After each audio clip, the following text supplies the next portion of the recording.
Welcome to TradeTheNBA.com. This is John. This report is for the 8th of January. Well, post-confirmation, big boost up. We're close to 3,800 now. That's a pretty significant move when we scroll back in time.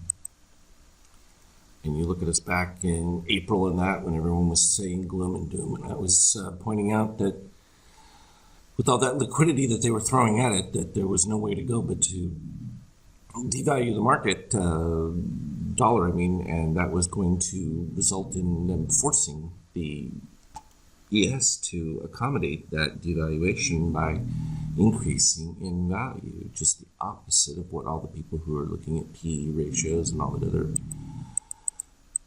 well, relevant details, but again, this is completely separate of that. Also the expectation that potentially you'll have even more liquidity thrown at the situation. So dramatic nonetheless. Short-term buyers skyrocket here with steel and that orange plummet. So you effectively have a reset of the DSC and potential for a brand new turnaround on the shakeout. And from a euro standpoint, of course, a little bit of softening in there. We know there's some positive extremes that took place from before. Well, those are back over here and even further right back through here. So potential for that pullback is real. There's a lot of dollar shorts, and that when you get one-sided in any trade, regardless of what it is, there's a certain point at which it just completely falls apart because there's so many people only on one side. And from a gold standpoint, still the positive extreme, so it's free to resume. This is what the intraday looked like, and it was interesting because it was tough for DSC spreads in the sense that even when you had them, they were just modest, barely coming back to some of these positive extremes. And then when we started the second wave blowout, which was right at this one at 37.75, we created a whole new series of them. Then when this DSC spread came, I thought, okay, you get a good shot at resetting that. But strong turnaround, you had your dip below zero a couple times with the steel there. It finally popped below, and then that led to the next round. And it seemed every dip turnaround DSC spread still took some heat. It came back in the end, but didn't really produce anything. These were strong sell signals. So that just shows you the amount of buying that was taking place within that.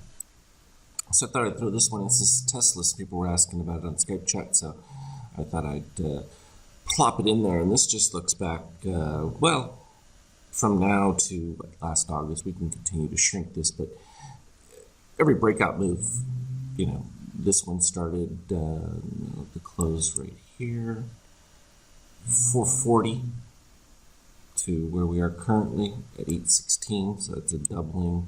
Last one over here was at 324. Ended up with the DSC spread that came in right around 407 range. But if we just shrink this baby back in time, and we really got to compress it. You can follow all of the power modes. Last time we talked about it was back here, 19 at, split adjusted 47. So there you go. It's followed the breakdowns. It was a good DSC spread that took place right in here. It was back at the February of 20. And then new buy orange right there at the 85 range. And it's been nonstop from there. And it shows you in a close-up view what that looked like. So it's pretty dramatic. I didn't put the fib level retrace on it because these moves are so outsized. It really shrinks the Fibonacci's. Still effective to have when you're using them. Now, you can see from this breakout all positive extremes going through most of it. So when there is a pullback, it will be significant, but not this particular time. Look at that shakeout. That's beautiful. Cyan under red throughout almost all of this without really much question. So there you have it.